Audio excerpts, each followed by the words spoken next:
I had agreed to volunteer with telling our stories, finding our roots, a history project. Now I had to think of a subject. Now, you may notice that I don't look entirely English. And often people ask me, they say, where are you from? And then they're a little bit confused when I say I'm from Bognor Regis. And my parents are British, and my grandparents are British.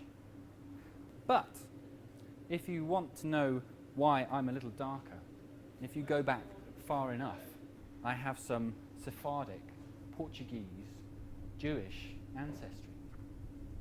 And so I thought I might learn a little bit more about my ancestors and about what Judaism is by studying it in Exeter.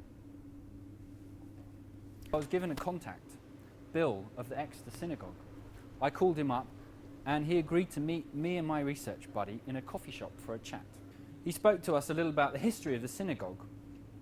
Built in 1763, there was a substantial Jewish community there at the time, but over time, families moved away or they integrated such that by 1890, the synagogue shut down for a while. That's a little bit like my family. Somewhere along the line, my ancestors have chosen or lost their Jewish identity and taken up a British one. It wasn't until after the Second World War that the community grew to strength again, when people like Bill turned up. He said of the satisfaction he felt at having helped build up that community. Bill told me a little bit about how he loved to attend the synagogue and about how he showed part of that commitment by guiding school children around. And then he said, why don't you come along? Watch me showing the school children around. Great idea. So I arrived a little early, and the synagogue was hard to find.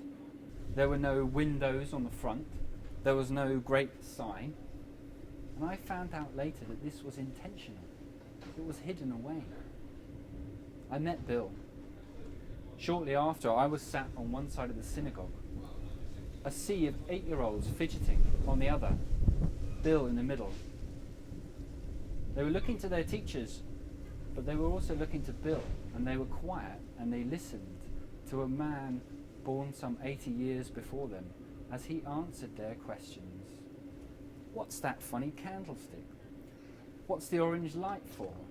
What's behind the curtains? And Bill seemed full of energy as he answered them. Afterwards, I spoke with him again. He said, come back to my house. Come and have a cup of tea. We got on the bus and we were chatting, and then he said to me, oh, you know, I'm a secular Jew. I'm a secular Jew. I said, what? What do you mean? What does that mean, a secular Jew? Oh, well, he said, you know, I get great satisfaction from the community. I feel like I'm with my own people. But religion never did much for me. Religion never did much for me.